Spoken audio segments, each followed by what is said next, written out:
मेरा नाम है अमितेश सिंह और आपने देखना शुरू किया है अमितेश टाइम्स। अमितेश टाइम्स में आपका स्वागत है। जुर्म कम जर्फ है जो सहते हैं, जर्फ वाले कभी सहा नहीं करते। अब मौत आती है डरने वालों को, शेरे दिल कभी मरा नहीं करते। ऐसे ही शेरे दिल, ऐसे ही सामाजिक कार्यकर्ता और ऐसे ही समाजवादी पार्टी के कदावर नेता आज हमारे बीच में हमारे नए मेहमान बन के आए हैं। मैं अपने इस चैनल पर इनका स्वागत करता हूं, अभिनंदन करता हूं और वंदन करता हूं। सर, आप इस चैनल पर आए, मैं आपको धन्यवाद देना चाहता हूं।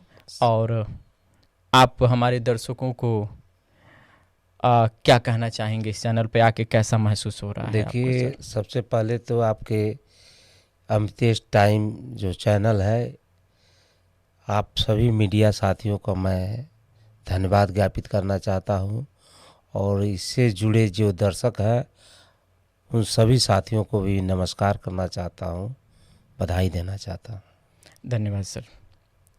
सर, आप एक एडवोकेट रह चुके हैं जी। और जहाँ तक मैं जानता हूँ कि गोरखपुर विश्वविद्यालय से आपने लॉ की पढ़ाई पूरी की है। जी जी। तो एक एडवोकेट से सफ़र आपका शुरू हुआ और आज एक राजनेता के रूप में आप लोगों की सेवा कर रहे हैं। जी जी। ये सफ़र आपका कैसा रहा? ये ठीक रहा है। जैसे 2002 में मेरा लॉ फाइनल हुआ और 2003 से और 5 तक मैं सिविल कोर्ट पडरौना जी मैं प्रैक्टिस किया जी। और उसके बाद 2005 में मैं अपने गांव में लोगों के निवेदन पर प्रधान का पद का प्रत्याशी के रूप में मैं चुनाव लड़ा और लोगों ने प्यार मिला, दुलार मिला और प्रधान बनाने का काम किया। जी। मैं गांव का एक जनसेवक बन के काम किया।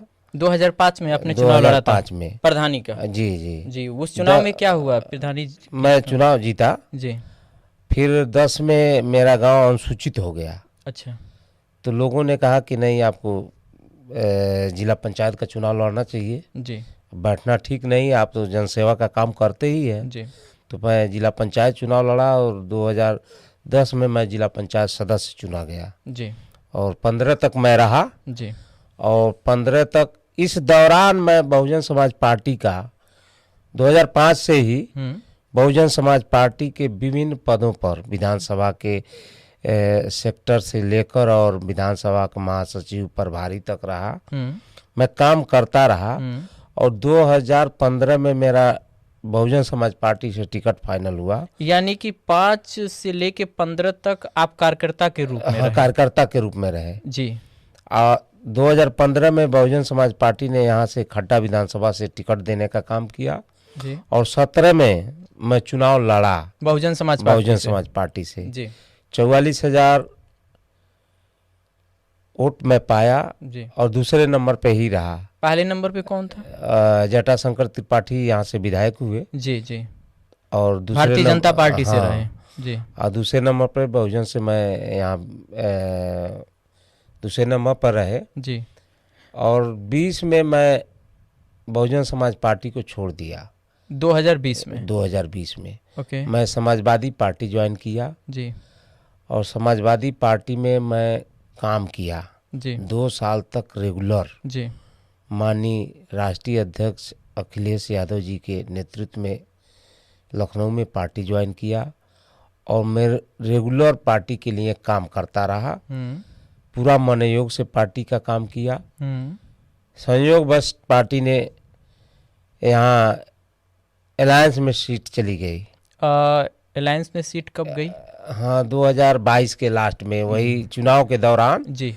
ये सीट चली गई 2022 के लास्ट में। किस पार्टी के पास गई? हाँ, वो राजभर समाज की जो SBSP है जी, उसके साथ ओम प्रकाश राजभर जी के खाते में गई। जी। उनका पार्टी का प्रत्याशी यहाँ लड़ा जी। और मैं उस समय मुझे निर्णय लेना पड़ा, क्योंकि इस क्षेत्र की जनता की काफी अपेक्षाएं थी ये कि 2022 की बात आप कर रहे हैं, 2022 की मैं बात कर जो रहा हूँ। विधानसभा चुनाव हुआ जी था। जी जी। जी जी। अब मैं चुनाव लड़ा, निर्दल ही चुनाव लड़ा। आपने टिकट जनता ने मानी नहीं यहाँ की, लोगों ने कहा कि नहीं आपको लड़ना चाहिए, अच्छा, तो 2022 में मैं निर्दल चुनाव लड़ा और स्वतंत्र। आपने 22 में समाजवादी पार्टी से टिकट मांगा, हाँ मांगा, लेकिन और टिकट नहीं मिला। नहीं मिला। और दूसरे पार्टी के अलायंस में जाने की वजह से जी पार्टी ने टिकट नहीं दिया। जी। तो यहाँ हमारे तमाम समर्थक लोगों ने कहा कि नहीं आपको लड़ना चाहिए, ओके। तो मैं चुनाव लड़ा और 47,000 वोट पाके दूसरे नंबर पे ही रहा। तो हमें एक बात बताइए सर कि अलायंस में ये सीट गया खड्डा विधानसभा, जी अभी आपने बताया पार्टी राजभर समाज की पार्टी के जी। खाते में, ठीक है।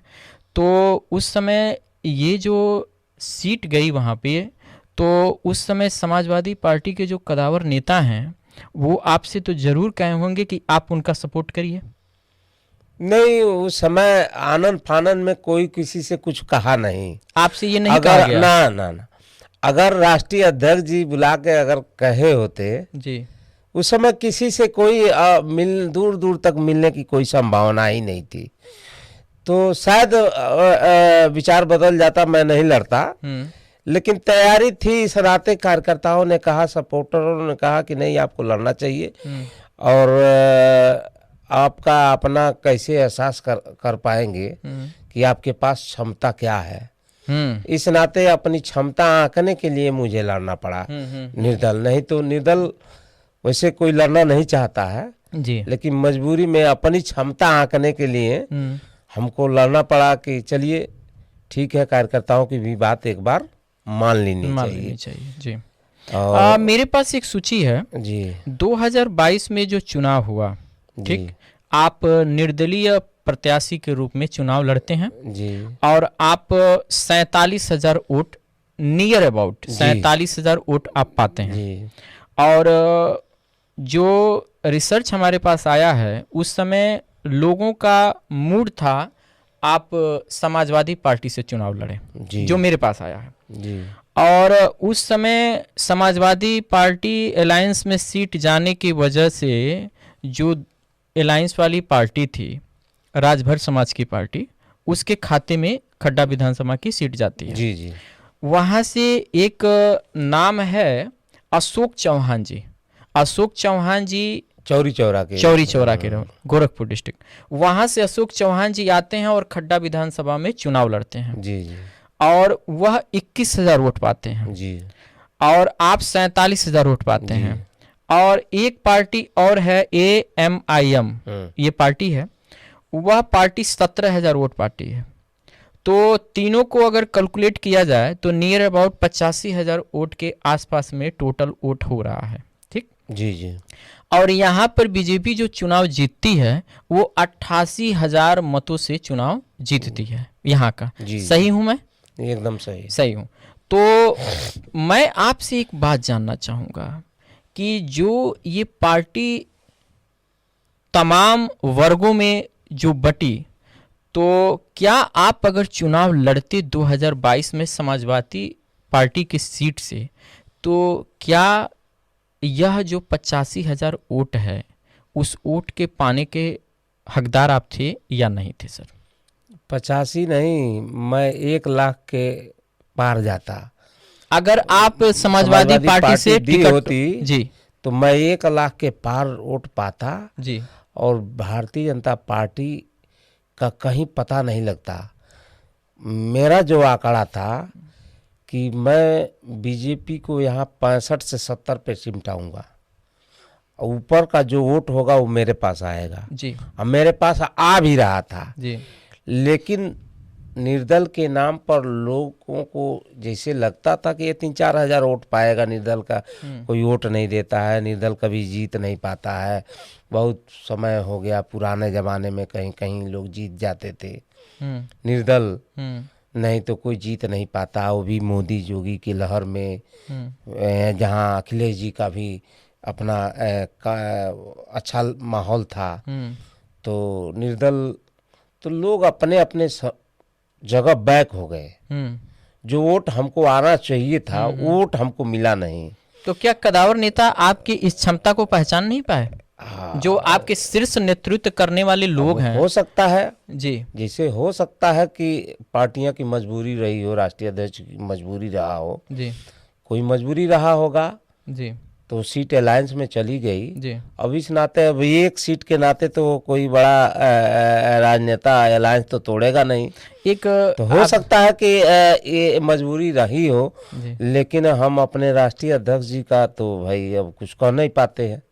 आपकी बातों से एक चीज़ लग रहा है कि समाजवादी पार्टी के राष्ट्रीय अध्यक्ष जो हैं श्री अखिलेश यादव जी का आप बड़े प्रशंसक हैं, क्योंकि बातों से लग रहा है अच्छे आदमी हैं। हाँ। और वो अपने कार्यकर्ताओं का बहुत अच्छा सम्मान करते हैं, छोटा से छोटा, बड़ा से बड़ा, हर नेताओं की, हर जो कार्यकर्ता है उनकी भावनाओं को समझकर और आदर सम्मान भी देते हैं। जो लोग भी एक बार समाजवादी पार्टी के राष्ट्रीय अध्यक्ष अखिलेश यादव जी से, चाहे किसी भी पार्टी का आदमी हो, जी। एक बार मिल लेगा तो उनका प्रशंसक हो जाएगा। तो सर उसी पे उनका विचार अच्छा है, उनका मिलने का तरीका अच्छा है, कहीं उनके अंदर अहम नहीं है। जी जी जी। तो एक प्रश्न हम आपसे करेंगे इसी बात पे।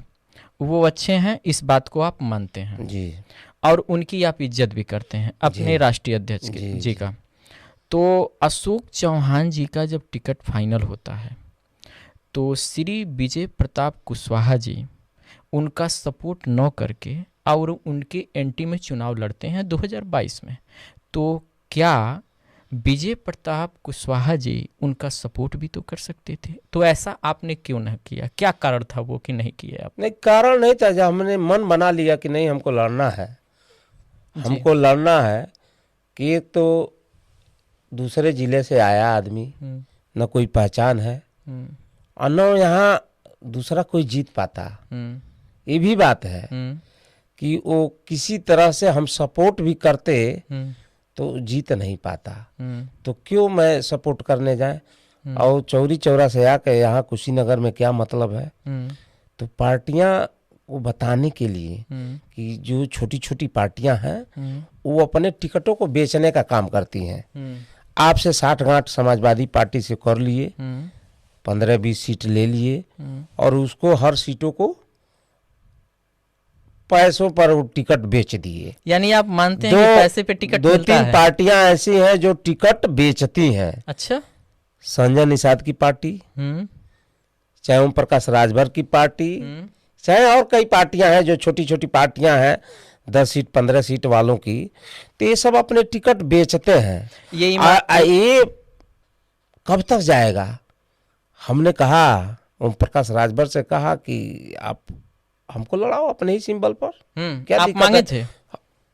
अच्छा। और उस आदमी का कार्यक्रम भी मैंने कराया, क्योंकि समाजवादी पार्टी से अलायंस चल रही थी, समाजवादी पार्टी के लिए वो आदमी काम कर रहा था, तो इस नाते हम लोगों ने मदद करके यहाँ कार्यक्रम भी करवाए खड्डा में। ये कार्यक्रम कब हुआ था? धरनी पट्टी में 2021-21 में हुआ था। अच्छा, यानी कि चुनाव से ठीक पहले? हाँ, चुनाव से पहले नवंबर में हुआ था जी।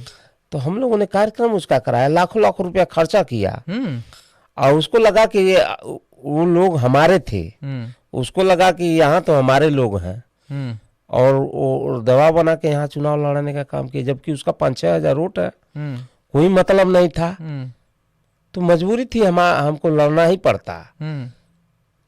नहीं लड़ते तब भी नहीं जीतता। ये नहीं है कि वो कोई कहीं से वोट, कौन सा वोट लाएगा?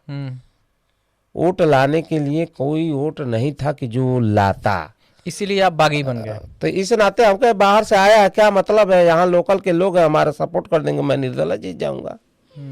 निर्दलीय जीत जाऊंगा। मेरा माहौल भी था कि मैं निर्दल जीत रहा हूँ। जो जीती हुई पार्टी बीजेपी है वो भी नहीं मान रही थी कि मैं जीत रहा हूँ। रिजल्ट लेने के दिन, काउंटिंग के दिन उसको एहसास हुआ कि मैं जीत रहा हूँ और मुझे इतना वोट मिले हैं।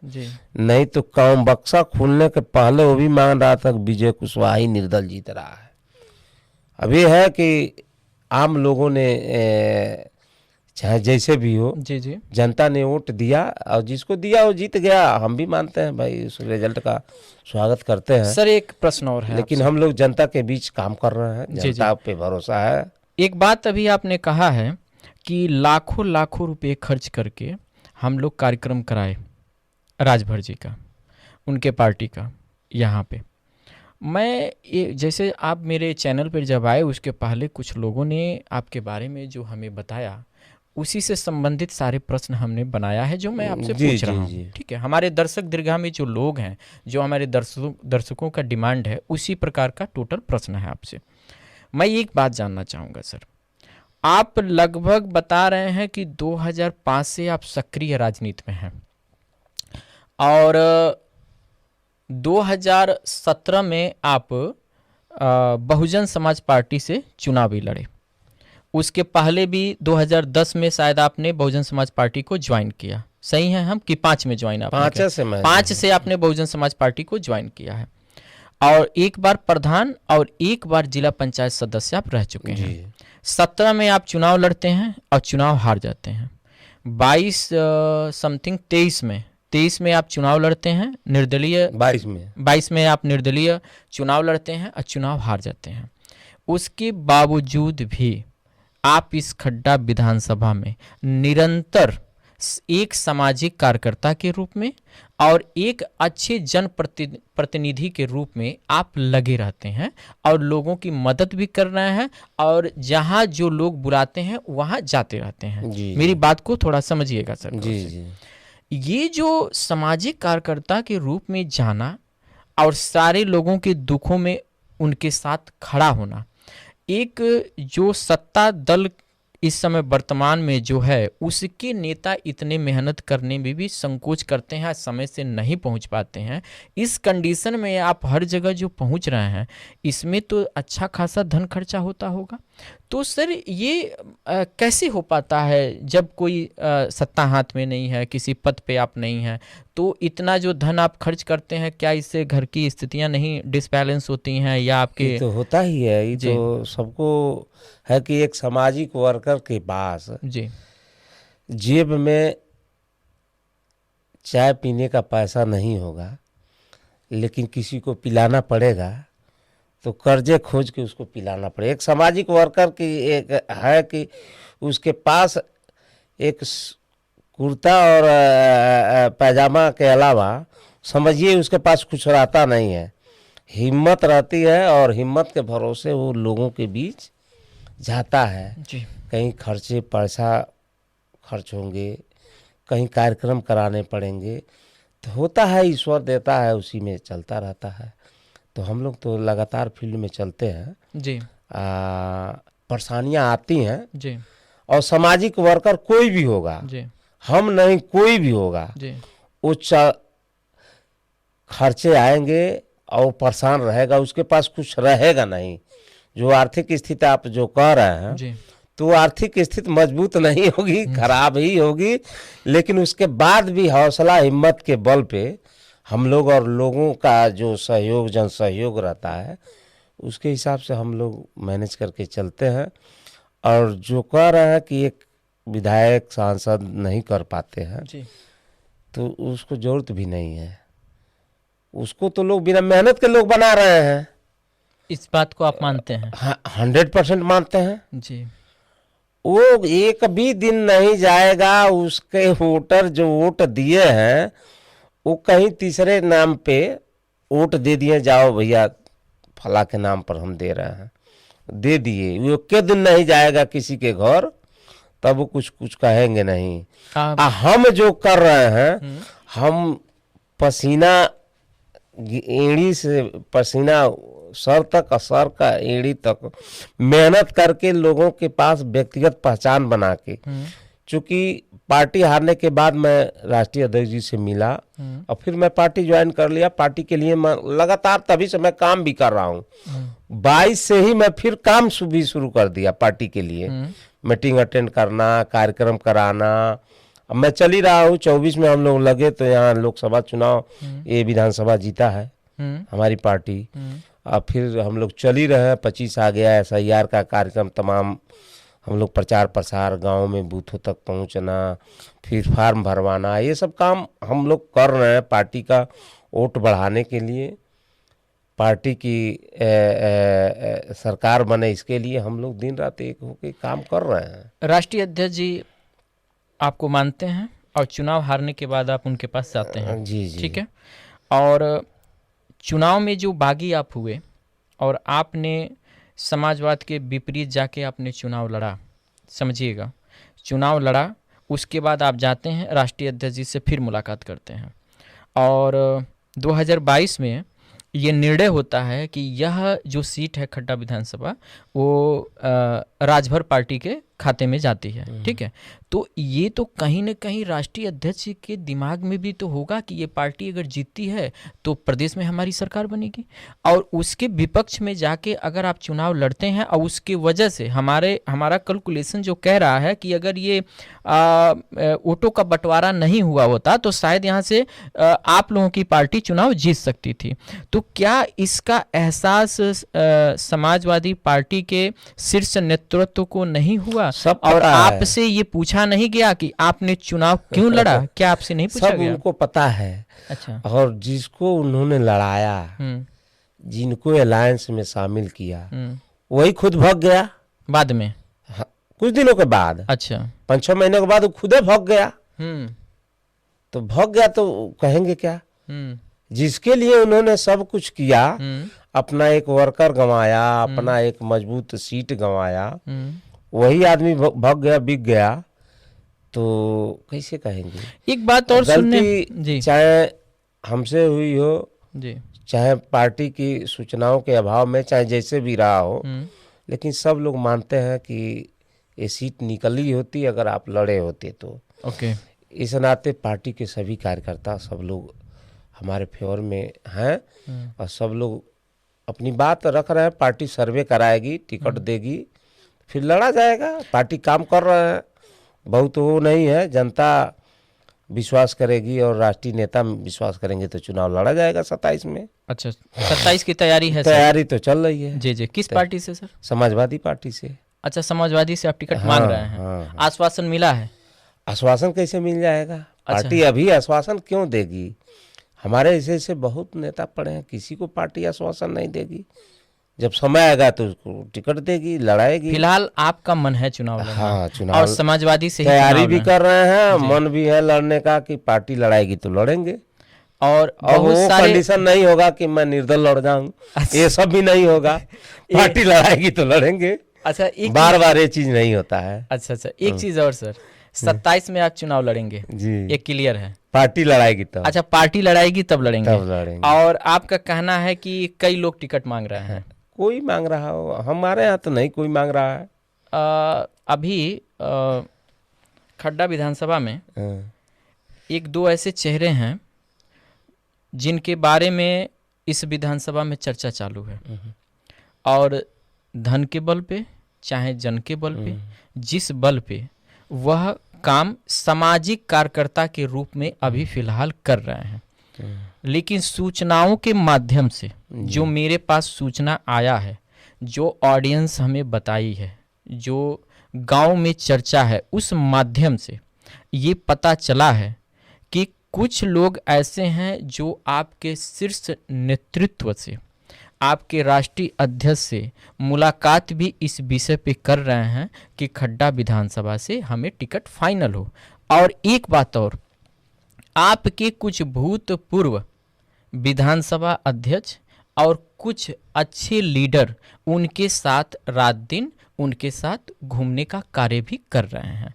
तो उस विषय में आप क्या कहेंगे कि 27 में जो चुनाव होगा, क्या उनके और आपके बीच में टिकट को लेकर कोई टकराव होने की संभावनाएं हैं या नहीं है? वो तो राष्ट्रीय शीर्ष नेतृत्व जाना है जी। लेकिन मैं कहना चाहूँगा कि अभी फिलहाल जो आप कह रहे हैं, जी जी, जिस व्यक्ति का आप नाम लेना चाह रहे हैं जी, तो ऐसी संभावना दूर दूर तक नहीं है। पहली बात, मैं आपके चैनल के माध्यम से और लोग दर्शक सुन रहे होंगे, जी जी, मैं बताना चाहता हूं कि ये राष्ट्रीय अध्यक्ष से 2-3 बार मिल चुके हैं।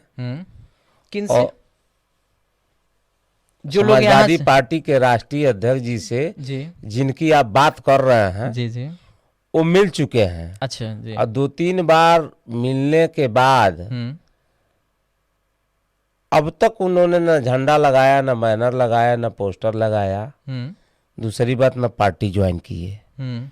और रोज में 2-3 ऐसे जो समाजवादी पार्टी के कोई पदाधिकारी नहीं है, 2-3 लोग ऐसे हैं जो मजदूरी पर उनका मजदूरी कर रहे हैं।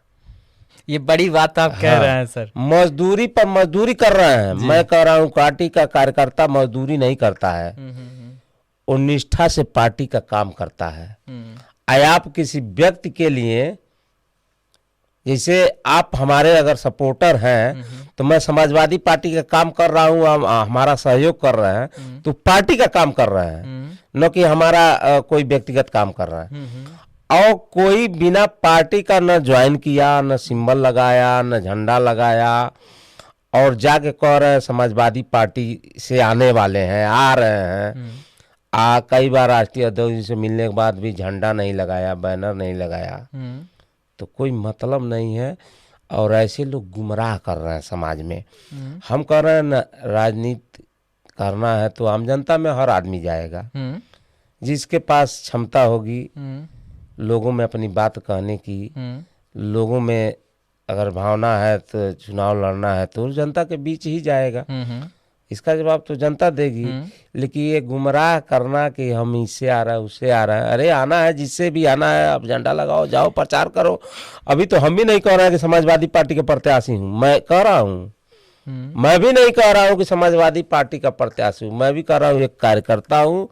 और कार्यकर्ता की भांति फील्ड में रह कर वोट बढ़ाना, वोट कैसे बढ़ेगा, SIR में काफ़ी हम लोगों ने काम किया। तो पार्टी के लिए हम लोग काम कर रहे हैं, संगठन तैयार कर रहे हैं जी। तो मैं भी नहीं कह रहा हूँ प्रत्याशी हूँ जी।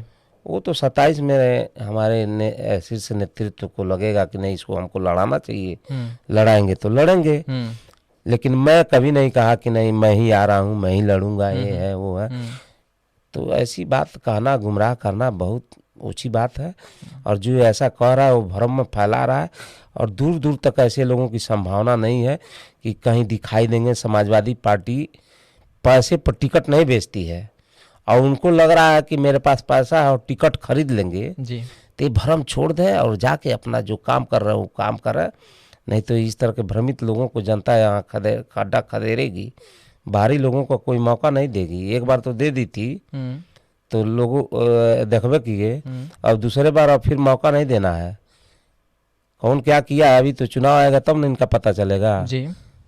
ऐसे लोगों का पता नहीं लगेगा। यानी कि आप मानते हैं कि आप समाजवादी के एक अच्छे कार्यकर्ता के हैसियत से काम कर रहे हैं और शीर्ष नेतृत्व तय करेगा कि अगर हमें टिकट फाइनल होता है तो मैं चुनाव लड़ूंगा, अगर नहीं देता है तो नहीं लड़ूंगा। अगर पार्टी के जो आएगा उसका प्रचार कर। अच्छा, अगर पार्टी का शीर्ष नेतृत्व आप जिस तरह के लोगों की चर्चा कर रहे हैं उनमें से ही किसी ऐसे व्यक्ति को टिकट फाइनल कर देता है तो क्या 2022 की तरह आप बागी हो जाएंगे या उनका मदद करेंगे? सर बागी कहाँ होंगे, बागी नहीं हो, पार्टी का वैसे ही हारने के बाद मैं लगा हुआ हूँ। नहीं मैं तो क्या उस समय भी लगा रहूंगा। नहीं, आप जिन लोगों की बात कर रहे हैं अगर उन्हें टिकट मिल जाता है नहीं देगी। ऐसे लोगों को टिकटें नहीं देगी। अगर मान लीजिए नहीं देगी, हम कह रहे हैं नहीं देंगी जी। हाँ, पूरा प्रदेश में PDA फार्मूला चल रहा है जी। और यहाँ PDA के हिसाब से टिकट पार्टी देने का निर्णय कर रही है। देखिएगा राष्ट्रीय अध्यक्ष जी का वो है जो हमारी पार्टी का काम कर रहा है, और PDA फार्मूला पर यहाँ ठाकुर 2-2 टिकट मांग रहे हैं, 2-2 ब्राह्मण लगे हुए हैं।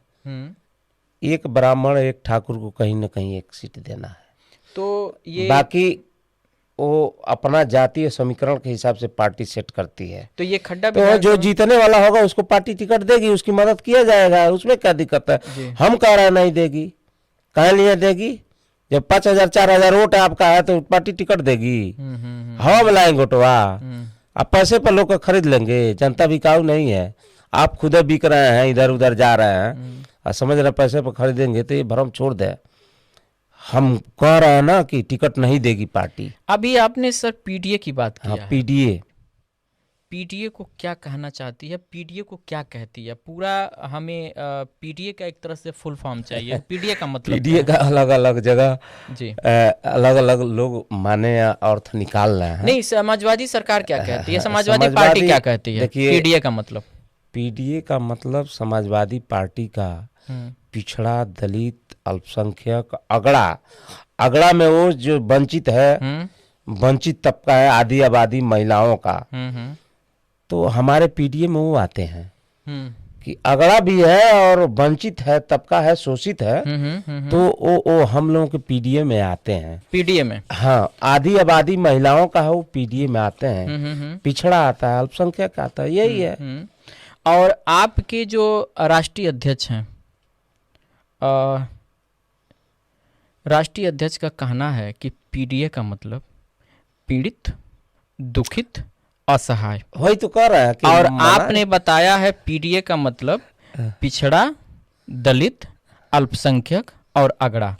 अगड़ा में मैं कह रहा हूँ ना, जो शोषित वंचित जो समाज है, हाँ। उनमें भी अगड़े में जो कमजोर है, शोषित है, हमारी पार्टी उनकी मदद करती है। लेकिन अगड़ा का बात आपके राष्ट्रीय अध्यक्ष जी नहीं किए हैं, उन्होंने पीड़ित, दुखित, असहाय को ही नाम लिया है। लेकिन एक चीज और प्रश्न बन रहा है सर, पीडीए का मतलब आपके जितने विपक्षी दल हैं जो आपके हैं, वो क्या कहते हैं? पिछड़ा, दलित, अल्पसंख्यक।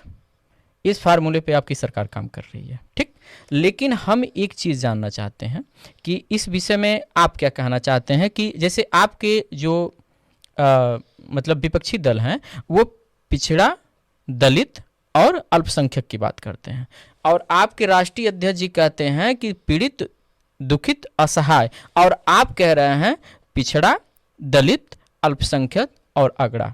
ये तीनों विषय में मैं ऑडियंस को एकदम क्लियर अगड़ा मैं नहीं कर रहा हूँ। अगड़ा में वो है जी जो शोषित है, वंचित है जी, जिनकी कोई बात सुनने वाला नहीं है। जी जी, हम लोग उसके पक्षधर है जी अगड़े में। जी जी, हम उनके पक्षधर है जो कमजोर है, असहाय है, जी जी, और उनकी बात कोई बड़े से बड़े लोग नहीं सुन रहे हैं। जी जी, हम लोग उनके पक्षधर है। पिछड़ा है ही है, अल्पसंख्यक है ही है, और हम लोग दल मतलब शोषित, वंचित और आधी आबादी महिलाओं का। तो ये सबको लेकर चलते हैं हम लोग। सर्व समाज की बात आप नहीं कर रहे हैं? सर्व समाज उसमें सब है, इसमें नहीं है। अगड़ा में सब मतलब बता रहे हैं ना जी, उसमें सब समाज आएगा, जैसे शोषित वंचित।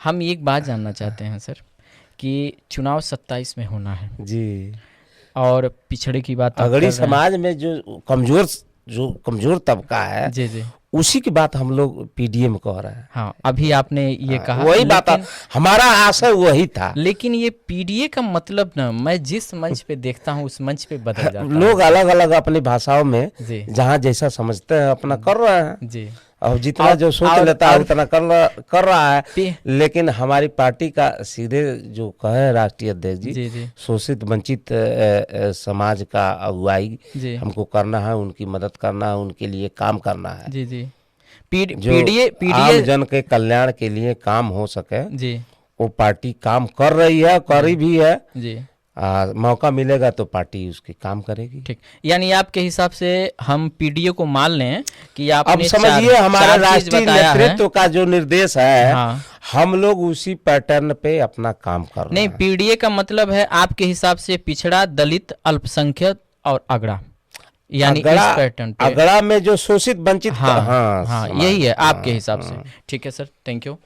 और एक चीज़ और जानना चाहेंगे आपसे, अभी हाल ही में खड्डा विधानसभा के अंतर्गत नदी उस पार कुछ गांव आते हैं, और मैंने एक डॉक्यूमेंट्री फाइल भी किया है वहाँ के जो शोषित, वंचित और पिछड़े लोगों का जो कहानी है वो मैं देखा हूँ, और उसे बड़ा नज़दीक से मैंने देखा अपने डॉक्यूमेंट्री फाइल में। मैं गया था, और आपने अभी हाल ही में सुना होगा कि एक परियोजना गंडक नदी पर पास हुई है भैंसहा गांव के आसपास में। वह एक पुल का निर्माण, पक्के पुल का निर्माण होने जा रहा है जी। जो परियोजना 715 करोड़ रुपए का परियोजना है, जो मुझे सुनने में आया है। ठीक, जी जी उस पे बात करना जरूरी है सर, क्योंकि मैं यहाँ राजनीतिक मुद्दे पे बात नहीं कर रहा हूँ। मैं उस मुद्दे को इसलिए उठा रहा हूँ ताकि मैं जब वहाँ गया था उन लोगों के पास, अब उस रास्ते से मैं यहाँ खड्डा से निकला और मदनपुर जंगल होते हुए वो नौरंगिया जो है वहाँ से क्रॉस करके और मैं उस गांव में गया।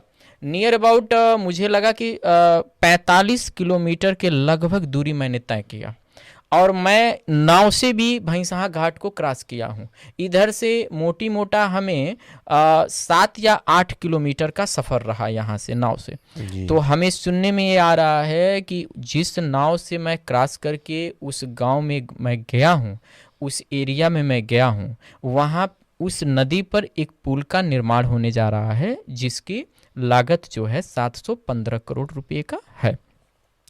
इतना बड़ा जो परियोजना लाने का श्रेय है वो यहाँ के विधानसभा के विधायक श्री माननीय विवेकानंद पांडे जी को दिया जा रहा है। ठीक है, इतना बड़ा परियोजना इन लोगों ने पास कराया और भी काम ये कर रहे हैं जो इनके हिसाब से मुझे सुनने को आ रहा है। सर, अगर आपको टिकट मिलता है विधानसभा का और आप खड्डा विधानसभा जीतते हैं, ठीक, भविष्य में जब भी चुनाव हो, तो आपका मोटिव क्या रहेगा, आपके काम करने का पैटर्न क्या होगा और क्या इससे भी बेहतर अभी काम यहाँ हो सकता है कि नहीं हो सकता है, इस विषय में आप क्या कहना देखिए, चाहेंगे? 2017 में जब मैं लड़ा था जी और 2017 में बीजेपी की सरकार बनी थी, जी मैं 2017 के पहले भी मरचावा, शिवपुर, हरिहरपुर, नारायणपुर, उधर के जो गांव है, 4 गांव हैं, जी हम लोग जाते थे जी और लोग कहे कि इस गांव को बढ़िया क्या बना देंगे, लंदन बनाने का काम करेंगे। आप सुने होंगे, टीवी पेपर ओपर में देखे होंगे शायद, माननीय विधायक जी जो पिछले वाले थे कि लंदन बनाने का काम इधर नदी उस पार के लोगों। कौन विधायक जी थे? जटाशंकर त्रिपाठी जी। अच्छा जी, मतलब 17 के बाद जी जी जी जब विधायक हो गए जी तो कहे कि उस क्षेत्र को मैं लंदन बनाने का काम करूंगा। जी और जो माननीय सांसद जी हैं 2012 में, जी तो बंधा पुल बना के रोड यही पनियावा से, पनियावा ओवर जो पुल है उसके नीचे से कोई बंधा बनेगा और बंधा बन के नदी के किनारे किनारे तक वहाँ शाहपुर होते हुए मरचावा होते हुए चला जाएगा। पिच रोड का उद्घाटन लोगों ने कर भी दिया था जी। आप सुने होंगे, शायद न सुने हो तो जान लीजिए जी। पिच रोड का उन लोगों ने उद्घाटन भी कर दिया था, बिना बने या बना के? कुछ नहीं, बिना बने नहीं, चुनाव आया तो उद्घाटन कर दिए। अच्छा जी, हाँ जी 2012 में माननीय सांसद थे वो आरपीएन सिंह जी जी और विजय दुबे जी विधायकी का चुनाव लड़ रहे थे, तो उसी दौरान उन्होंने रोड बनेगा नदी के उस पार, लोगों ने उद्घाटन भी कर दिया। सांसद भी रहे वो, विधायक भी हो गए, फिर सांसद रहे, लेकिन रोड नहीं बना। दूसरी बात, जनहित का काम है, होना चाहिए। आपको जनता बना रही है सांसद या विधायक चाहे जो भी है, तो जनहित के काम होने चाहिए, चाहे कोई किसी की भी सरकार हो। जो जरूरी है उसका होना चाहिए। लेकिन मैं गया, फिर मैं 22 में गया था, तो जो कंडीशन मैं 17 के पहले देख के आया था उससे बदतर कंडीशन आज के डेट में मरचावा, शिवपुर, हरिहरपुर, नारायणपुर का है। उससे खराब स्थिति है, खराब स्थिति है। कहीं जो पुल बन भी गए थे वो टूट गए हैं, उस पर वो रख के लकड़ी का पुल बना के लोग किसी तरह से हिल रहे हैं। हाँ, मैं गया था 2-3 जगह ऐसा हुआ है। मैं गया हूँ, देखा हूँ, इस तरह का कंडीशन है जी। हाँ जी, तो हम कैसे कहें कि ये काम कर रहे हैं? काम करिए, जनता ने मौका दिया है आपको, पूरा मौका मिला है। पुल के विषय में क्या कहना चाहेंगे आप? पक्की बनना निर्माण चाहिए, अच्छा है। जो 715 करोड़ का परियोजना आया है वो जी बनना चाहिए। अब प्रयास जो भी विधायक होगा तो कहवे करेगा कि हमारा प्रयास है जी। हम भी रहते तो हम भी कहते कि हमारा प्रयास है जी तो कहे जनहित का काम है, जनता ने इसी ने बनाया है, तो आप नहीं करेंगे तो हम नहीं करेंगे। जी जी जी। दूसरी बात, समाजवादी पार्टी ने इतना बड़ा रेल पुल और रोड पुल समाजवादी पार्टी ने बनाया, इस जिले को समाजवादी पार्टी ने बनाया। इस तहसील को, खड्डा तहसील को समाजवादी पार्टी ने बनाया, जी। तो भाई जो बनाएगा उसकी बात होगी। हम्म। तो समाजवादी पार्टी ने तो मैक्सिमम काम इस जिले में, जबकि सबसे कम विधायक यहाँ रहे हैं समाजवादी पार्टी के, उसके बाद भी जी। समाजवादी पार्टी ने इस जिले को देने का काम किया। बड़े बड़े पुल, कप्तानगंज जैसे, फिर सोसा, मतलब इस जिले में जो बड़े बड़े नदियों पर बड़े पुल बने हैं जी। तो समाजवादी पार्टी ने बनाया। मौका मिला था तो पार्टी ने काम किया। तो ठीक है, सरकार बनवावे, जनता के हित में काम करे, हमारा कौन सा विरोध है भैया। पार्टी आपको जनता ने विधायक बनाया है तो सही है कि आप काम करिए। कौन सी इस समय जो वर्तमान सरकार है, भारतीय जनता पार्टी की सरकार जो चल रही है अपने प्रदेश में, जी, तो अगर आपके नज़र में, आप खड्डा विधानसभा से चुनाव लड़ेंगे भविष्य में, जब भी लड़ेंगे या लड़ते भी हैं, यहाँ से आप लड़े भी हैं 2 बार, आपके नज़र में कोई ऐसा काम जो जिससे जनता प्रभावित हो रही है वो होना चाहिए, गिनाना चाहेंगे आप? जैसे देखिए हमारे यहाँ सबसे बड़ी समस्या है, और अगर आप होते हैं तो उस काम को सब प्रथम वरीयता में रखेंगे और इस चैनल के माध्यम से आपकी आवाज जनता तक जाएगी। आप क्या, कौन सा ऐसा काम है कि जो आप अलग करना चाहते हैं, इन लोगों से, इन प्रत्याशियों से अलग करना चाहते हैं? जैसे हमारे विधानसभा में पहला तो नदी वाला इलाका है जो बाढ़ से प्रभावित होता है हर साल। 1-2 गांव महादेवा वगैरह है, सालिकपुर है, वहाँ बंधा अगर बंध जाए, साइड का जो बंधा है, तो गांव डूबने से हर साल बच जाएगा। उस गांव का दौरा मैंने किया था। हाँ। एक डॉक्यूमेंट्री फाइल भी मेरी आई है। हाँ। और उस डॉक्यूमेंट्री फाइल का नाम है धरती का योद्धा के नाम से, सॉरी, शायद धरती का योद्धा के नाम से एक डॉक्यूमेंट्री फाइल आई है, मुझे याद है इसलिए मैं बता रहा हूँ। जी बताएं सर। तो दूसरा काम है, देखिए हमारा गन्ना माहौल इलाका है और यहाँ कई फैक्ट्रियाँ बंद हो गई और कोई उसके जगह पर दूसरा फैक्ट्री कोई शिफ्ट नहीं हुआ। तमाम हजारों वर्कर बेकार हो गए। किस फैक्ट्री की बात आप कर रहे हैं? एक छितौनी शुगर फैक्ट्री है, ओके, एक लक्ष्मीगंज शुगर पर, हमारे ही विधानसभा में पहले वो भी हुआ करता था।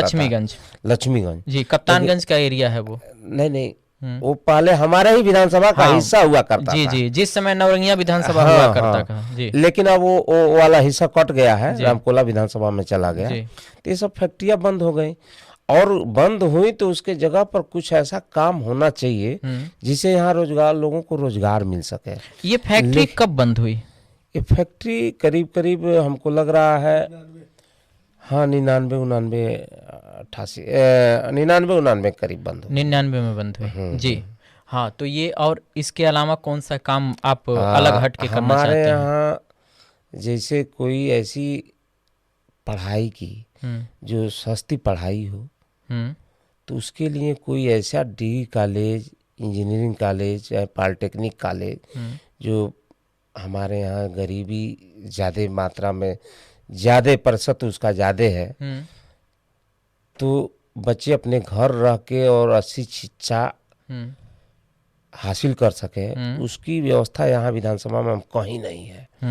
तो ऐसा कोई ऐसी संस्था, टेक्निकल संस्था हमारे यहाँ होती है तो हो सकता है कि यहाँ के बच्चे पढ़ के और रोजगार पर के शिक्षा ग्रहण करेंगे तो कहीं जाके अगर अच्छा प्राइवेट जॉब भी करते हैं तो उनको, तो इस तरह की शिक्षण संस्थाओं का भी मैं स्थापना कराना चाहूँगा कि सरकारी कॉलेज, प्राइवेट तो बहुत है, फीस तमाम लग रही है, अपना फीस नहीं भर पा रहे हैं, तो सरकारी संस्था का निर्माण हो। और इस सरकार से मुझे अपेक्षा नहीं है, इस सरकार तो जो सरकारी संस्था है उसको भी बंद कर रही है, निजीकरण करने का काम कर रही है, तो हम इससे अपेक्षा नहीं कर सकते हैं। ये समाजवादी पार्टी ही कर सकती है। और समाजवादी पार्टी जब सत्ता में थी तो बच्चों को पढ़ने के लिए लैपटॉप देने का काम किया था। बच्चियों को हाई स्कूल इंटर तक पढ़ ले, आगे स्नातक की पढ़ाई करें, तो उनको लिए पैसा और साइकिल देने का काम किया था। लेकिन ये सारी योजनाओं को ये भारतीय जनता पार्टी ने बंद कर दिया, तो इनसे कुछ भी अपेक्षा हम लोग नहीं कर सकते हैं। इसके अलावा जो स्वास्थ्य, यहाँ तमाम कई हॉस्पिटल हैं, बने हैं, बंद पड़े हैं, लेकिन वहाँ डॉक्टर नहीं है। उदाहरण के तौर पर कोई ऐसा हॉस्पिटल? जैसे कई जगह मैं देख रहा हूँ जी। कि डॉक्टर यहीं खजूरी है, डॉक्टर बस कंपाउंडर के भरोसे चलता है। जैसे नौरंगिया में अभी कई घटनाएं हुई। नौरंगिया एक वही पीएससी है, सीएससी, वहाँ वो भी डॉक्टर कभी रात में नहीं मौजूद रहेंगे, रूम पे रहेंगे, कहीं और रहेंगे, तमाम लोग आएंगे, रेफर कर देंगे। इनका यही तो सिस्टम में काम कहीं हो नहीं पा रहा है। आपका खड्डा मान लीजिए तुरकहाँ है ही है, फिर खड्डा है ही है, ठीक है, बढ़िया है, काम हो रहा है, लेकिन और एक दो जगह हमारे क्षेत्र में इस तरह का होना चाहिए कि जहाँ से तत्काल सुविधा भी 100 नंबर, वो क्या बोलते हैं 102 जो मरीजों को ले जाने के लिए एम्बुलेंस है, पहले तत्काल पहुंचती थी, अब घंटों घंटों लेट हो जा रहा है, आधा घंटा, एक घंटा लेट हो रहा है कि जब तक मरीज पहुंचे मर जाएगा।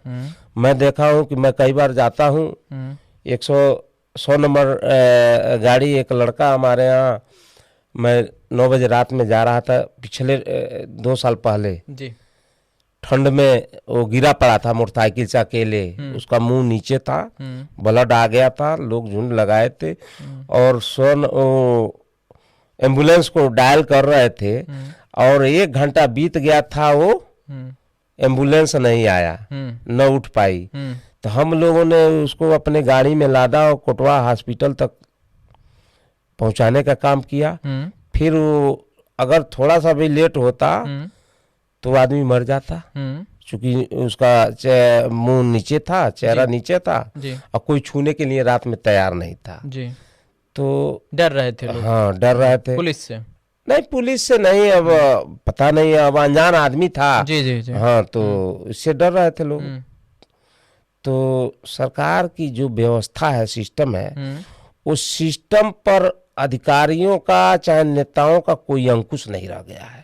जो नेता है हमारे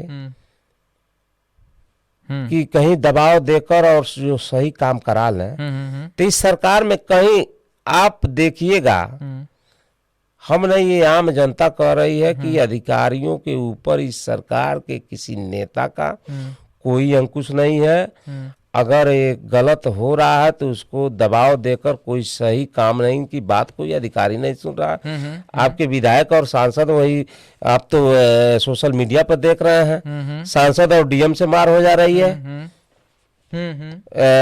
आपके विधायक कहे कि हम इस्तीफा दे देंगे, सदन में जो जिले की मीटिंग होती है उसमें विधायक आपके कहे कि हमारा इंजीनियर शासी अभियंता मेरा बात नहीं सुन रहा है, मैं इस्तीफा दे दूंगा विधानसभा में। किस विभाग, कौन सी विभाग? अरे आप ही के विधायक है, जो खड्डा विधायक हैं जी जी। अभी सदन में 1-2 साल पहले की बात है, आप लोग देखे होंगे, सोशल मीडिया पर देखे होंगे कि हमारी बात बिजली विभाग का अभियंता नहीं सुनता है। अच्छा, बिजली विभाग जी। तो नहीं सुनता है तो हम लोग इस्तीफा दे देंगे। तो इसका क्या मतलब, वो जो विधायक इतना मर्माहत होके अपनी बात कह रहा है सदन में, जिलाधिकारी के सामने, सांसद जहाँ हो, पार्टी के जो प्रदेश से मंत्री आते हैं उस वहाँ कह रहे हो, तो मामूली बात नहीं है जी। तो पीड़ा में तो हर आदमी है। इस सरकार में जोगी जी के भय से सब लोग कांप रहे हैं, और जोगी जी जिस दिन जाएंगे ना, 20 साल फिर नहीं दिखाई देंगे। मानते हैं? मानते हैं, 20 साल फिर दिखाई देने वाले नहीं है। यानी आपके हिसाब से जो आपने बताया कि एक तो गंडक नदी के किनारे जो गांव बसे हैं वो कटान से काफी प्रभावित हो रहे हैं, उस पे बांध बंधनी चाहिए जी। दूसरा आपने बताया कि स्वास्थ्य के सिलसिले में, स्वास्थ्य के प्रति यहाँ पर अच्छी व्यवस्था नहीं है, उस व्यवस्था को किया जाना चाहिए, ठीक है। तीसरा आपने कहा कि एजुकेशन से संबंधित कुछ ऐसे कॉलेज, कुछ ऐसे विद्यालयों का निर्माण हो जहां सरकारी व्यवस्थाएं हों और गरीबों के बच्चे वहां मुफ्त शिक्षा, एजुकेशन पा सकें। ये 3 तरह के कार्य आपके द्वारा अगर आप होते हैं तो इन 3 तरह के कार्यों पर विशेष ध्यान दिया जाएगा आपके कथनी के अनुसार। सर, एक चीज जानना चाहेंगे हम, खड्डा विधानसभा जो है अभी वर्तमान में ये कभी नौरंगिया विधानसभा के नाम से या नौरंगिया विधानसभा में ये एरिया आता था? जैसे कि आपने कहा कि लक्ष्मीगंज का एरिया हाँ। भी हमारे में था, तो उस समय नौरंगिया विधानसभा हाँ, था? 7 से 12 तक था। जी जी। 12 तक। हाँ, एक प्रश्न ये है सर कि आप बौद्ध धर्म भी स्वीकार किए हैं क्या, जो सूचना हमको आई है? हम लोग बौद्धिस्ट ही हैं। हम बौद्धिस्ट हैं। सम्राट नहीं स्वीकार अभी तो हम लोगों ने लिया नहीं है, जी लेकिन बौद्ध धर्म को हम लोग मानने का काम करते हैं। जी जी। और सम्राट अशोक के वंशज हम लोग अपने आप को मानते हैं। Okay sir. हम उनके वंशजों में से हैं। जी और बौद्ध धर्म हमारे राजा थे, जी तो हम उनके मार्ग पर, भगवान बुद्ध के विचारों पर, जी। हम लोगों का पूरा पूरा विचार बौद्ध धर्म और भगवान बुद्ध के विचारों से मिलता है। ओके। उनके जितने सील हैं हम उनको मानने का काम करते हैं। हम लोग न झूठ बोलते हैं, न उस पर विश्वास करने का काम करते हैं। मानवता हम लोग के अंदर है। हम हर समाज में छुआछूत, भेदभाव, इस तरह की बातों को हम लोग मानने वाले नहीं हैं।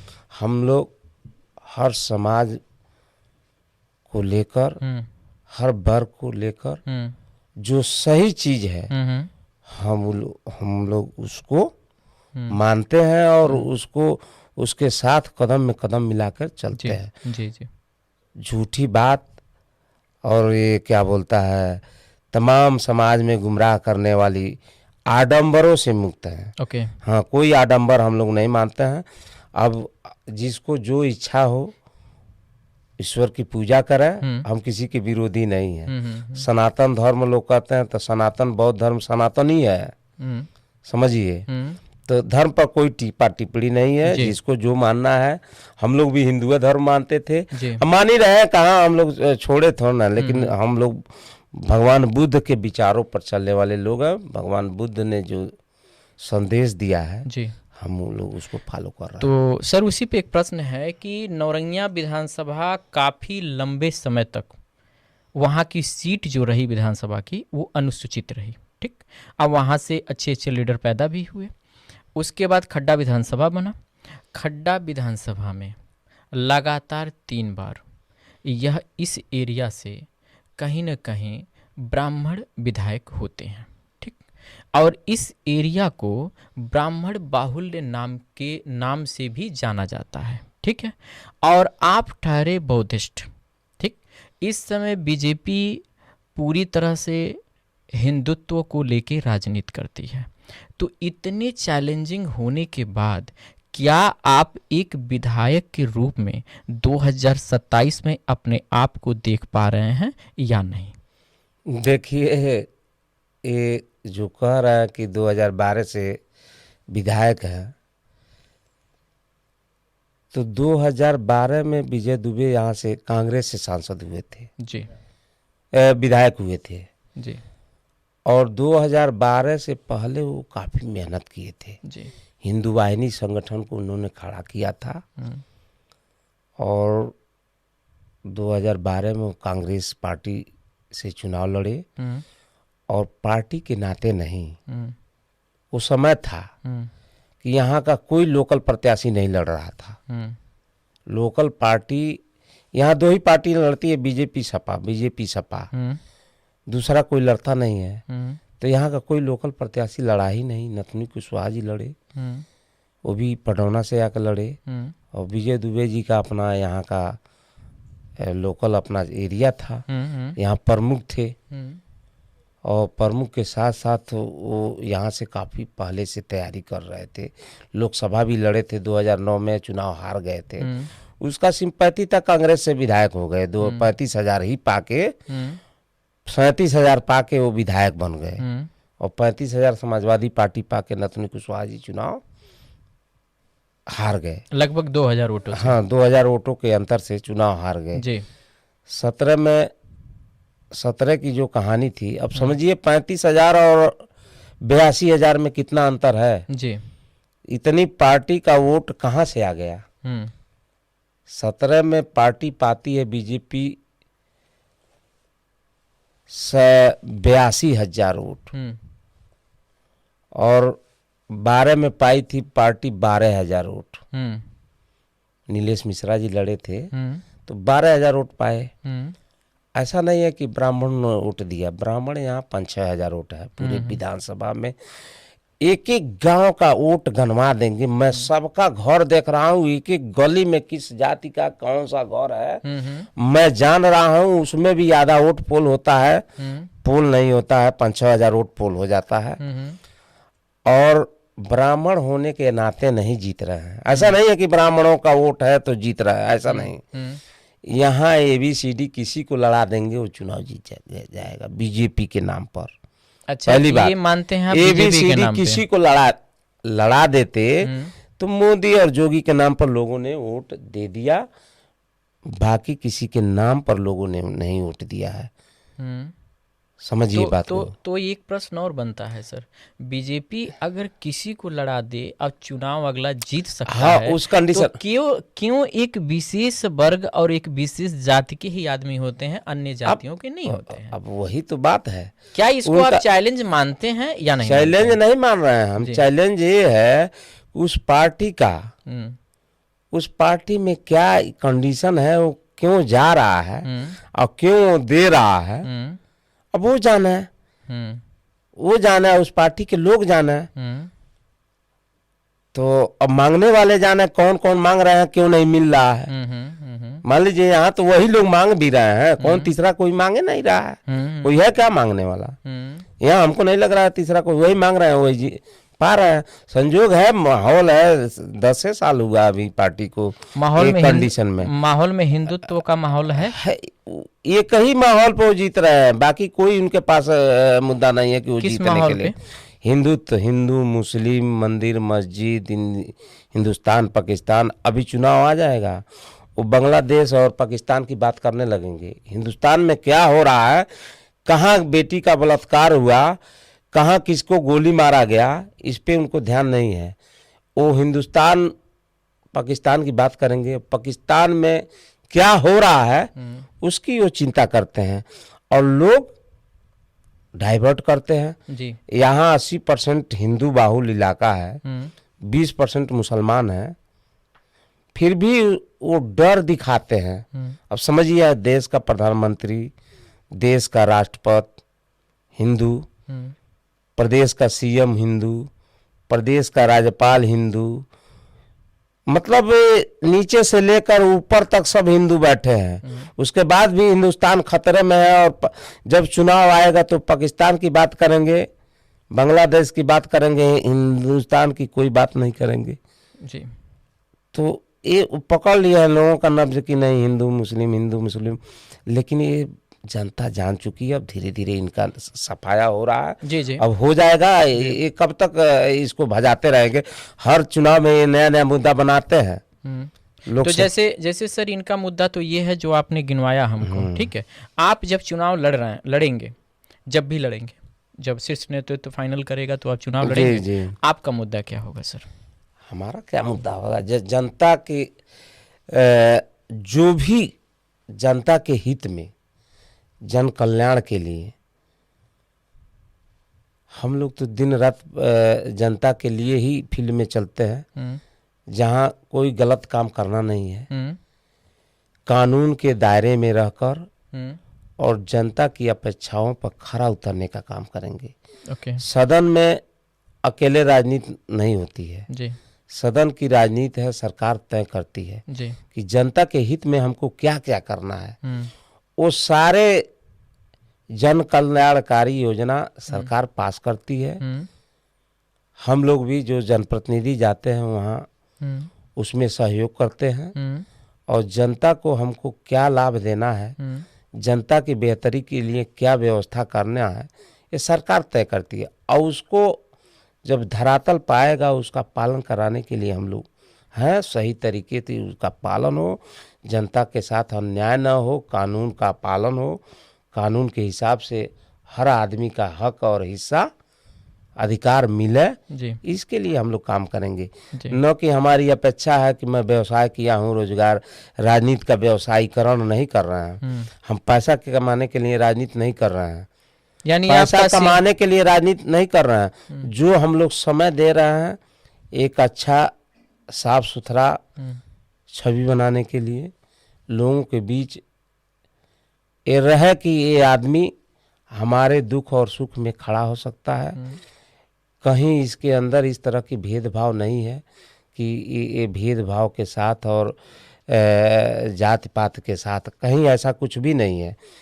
पीड़ित आदमी का न्याय दिलाना, जी पीड़ित आदमी का सहयोग करना, जी, कहीं गलत आदमी के पक्षधर हम लोग नहीं हैं। यानी कुल मिला के सत्ता में आने के बाद भी जी चाहे हमको वोट दे चाहे जी न दे, अगर हमारा ये गलत करता है जी, तो हम गलत आदमी के सपोर्टर नहीं है। यानी जातिवादी समीकरण के ना ना ना ना, ऊपर जातिवाद आप हम चुनाव नहीं लड़ेंगे। ना ना ना, हर एक जाति से कहाँ राजनीति होती है जी भैया। जी हम सबका सम्मान, सब ठीक है, हर आदमी जातिवाद करता है। जी जी एक क्षण के लिए मान लिया जाए जी तो अगर उसकी समाज के लोग उसके साथ नहीं हैं जी तो राजनीति में बहुत पीछे है, समझिए। जी लेकिन उसके साथ साथ केवल जाति से वोट नहीं, राजनीति नहीं होती है।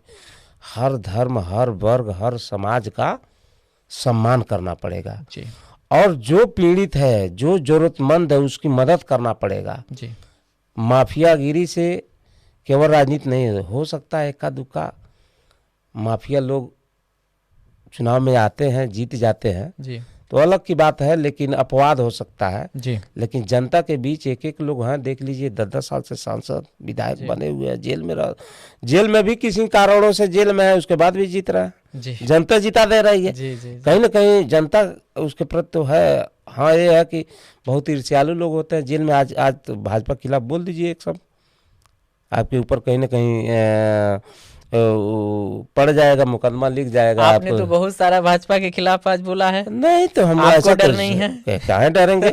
हम ऐसा कुछ भी नहीं किया कि भाजपा कहाँ खोजेगी, हम किसी की जमीन पे हैं। नहीं, देखिए कोई अपराध किया है। विरोधी अब विरोधी विरोध दल नहीं के- करेंगे राजनीति में जी तो हम सही बात विरोध करके नहीं उजागर करेंगे जी। तो आप कैसे जानेंगे कि क्या हम कर रहे हैं, अच्छा कर रहे हैं कि बुरा कर रहे हमने हैं। अपने चैनल पर एक दो लोगों को मैंने फ़ोन किया और आज अपने चैनल पर इस माध्यम से बताना भी चाहेंगे कि विरोधी दल के नेताओं को ही मैंने एक दो लोगों को फ़ोन किया और जैसे उन लोगों ने जाना कि मैं उनको इंटरव्यू के लिए अपने चैनल पे बुला रहा हूं, आप सच मानिए मेरा फ़ोन रिसीव करना बंद कर दिए लोग। और कहीं न कहीं हमें जो सूचना मिली वो यही मिली कि कहीं न कहीं इनको किसी न किसी पार्टी के शीर्ष नेतृत्व से या किसी ऐसे व्यक्ति से डर है जिनके खिलाफ ये नहीं बोल सकते हैं।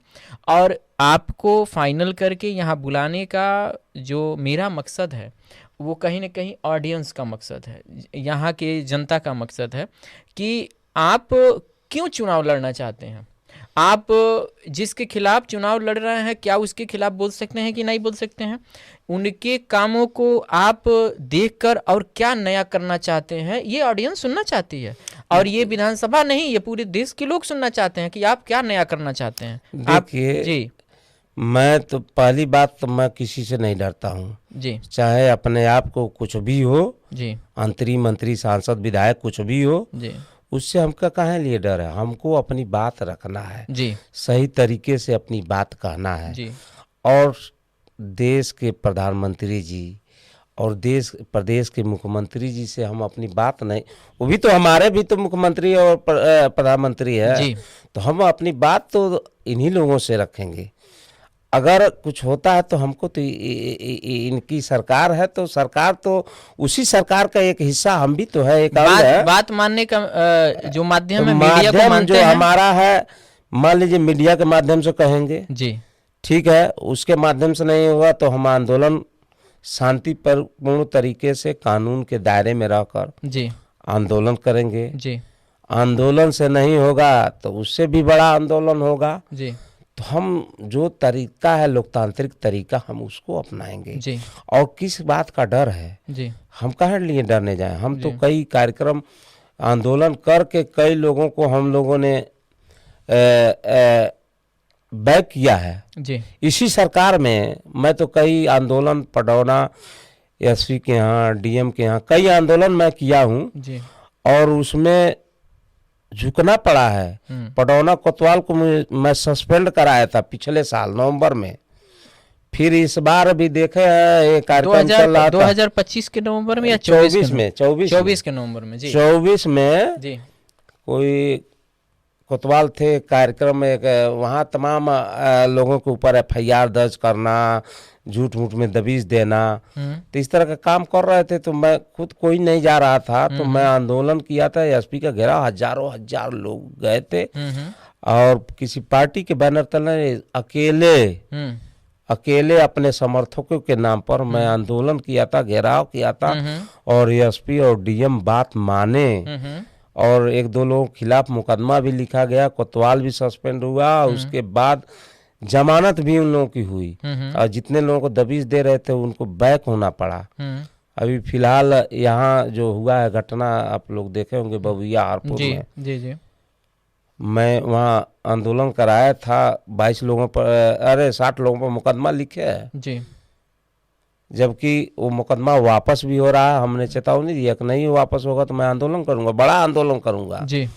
तो दूसरे दिन से वहाँ के नेता, भाजपा के सांसद, विधायक सारे लोग पहुंचे जी और कहे नहीं वापस होगा, अधिकारियों से बात हो गई है, SP से बात हो गई है। जी केवल उस आंदोलन की चेतावनी के डर से जी इस सारे लोगों ने SP और DM से बात करके आंदोलन को कि वो मुकदमा वापस होगा। जी और क्या भय है, केवल कि लोग हमारे विरोध में न आ जाए, जी तो उनको यही भय है ना। समाज में जो सही चीज़ है हम उस मुद्दे को उठाएंगे और उसमें कौन नाराज हो रहा है कौन खुश हो रहा है इससे हमको क्या लेना देना है। राजनीतिक मुद्दे पर ढेर सारी बातें हुई, अब मैं चाहता हूं कि आपसे कुछ व्यक्तिगत सवाल हो जाए। जी जी। आपके बच्चे कितने हैं सर? देखिए हमारे 6 बच्चे हैं जी। एक बड़ी बेटी है MSc बायोटेक्नोलॉजी से जी वो कर रही है जी। दूसरी बेटी नोएडा से लॉ ग्रेजुएट मतलब लॉ 3रा साल है जी। इंटर के बाद इंटीग्रेटेड लॉ होता है जी जी तो वो कर रही है और तीसरी वहाँ से फैशन डिजाइन दिल्ली से। जी। और 3 बच्चे हमारे, एक 11 में है बच्ची, एक 9 में है और एक 6 में हमारा छोटा सबसे छोटा बच्चा है। अच्छा अच्छा। तो 6 में पढ़ रहा सरस्वती शिशु मंदिर वहाँ पक्की बाग में है और 2 बच्चियाँ सूरजकुंड में। हाँ जी जी। वो सब हॉस्टल में ही रहते हैं। जी जी। तो क्या भविष्य में अपने किसी बच्चे को आप राजनीति में आप लाना चाहते हैं या देखिए अभी ऐसा कुछ भी नहीं है, अभी तो हम ही 20 साल से पब्लिक सेवा में हैं और जनता जब मन बना लेगी तो चुनेगी, नहीं मन बनाएगी नहीं चुनेगी। तो बच्चों को तो बच्चों को क्यों परेशान करेंगे, बच्चों को पढ़ा रहे हैं जी, पढ़े अपना भविष्य। भविष्य की बात मैं कर रहा हूँ। नहीं भविष्य में क्या है, भविष्य की बात क्यों करने जाए। जी जी जी। कल की बात आज नहीं करेंगे जी। अभी फिलहाल इस तरह का मन नहीं है, ऐसा कुछ भी नहीं है, नहीं है जी। अभी तो हम ही नहीं सेट हुए जी। मतलब सेट की जनता में अब बैक भी नहीं हो सकते। नहीं जनता सामाजिक काम इतना हम लोगों ने लोगों के बीच रहा जी, अब हम लोग दूसरा काम नहीं कर सकते हैं। जनता के बीच न जाएं तो एक दिन घर बैठ जाएं तो अच्छा ही नहीं लगेगा। तो कहीं ना कहीं रोज हमको जनता के बीच में रहना है जी। उसके दुख सुख में रहना है। ठीक है हम लोगों का दुर्भाग्य है और समय ऐसे समय पर हम राजनीति में पदार्पण किए कि हम लोग इस समय प्रतिकूल व्यवस्था चल रही है। लेकिन जनता ने फिर भी आप पे 2 बार विश्वास किया है। हाँ जनता ने तो जो हमारे समर्थक है वो तो है जी जी। क्योंकि लेकिन एक वोट से हार जाना तभी आपको पद नसीब नहीं होगा। जी जी। एक ही वोट से हार जाएंगे तो पद नहीं आपको मिलेगा। जी जी। आप नाली खड़ंजा और कोई प्रशासनिक आप सहयोग नहीं करा पाएंगे जी। एक ही वोट से जीत जाएगा विधायक है तो सदन में वो नेता होगा जी जी। और उसके सारे सरकार के कायदे कानून से लेकर नीचे से ऊपर तक लोग मानेंगे। तो एक वोट का ही अंतर विधायक बना सकता है, एक वोट का अंतर हरा सकता है। तो जनता जब समझेगी तो बनाएगी। जी। आप मेरे चैनल पे आए सर, हमें बहुत अच्छा लगा और मैं उम्मीद करता हूँ कि मेरे दर्शकों को भी बहुत अच्छा लगा होगा। और मैं अपने दर्शकों को ये बताना चाहूँगा कि जल्दी ही एक नए मेहमान के साथ आप लोगों के बीच में हम हाजिर होंगे। तब तक के लिए शुभकामनाएं, सबा खैर, शुभ रात्रि, धन्यवाद। बहुत बहुत धन्यवाद।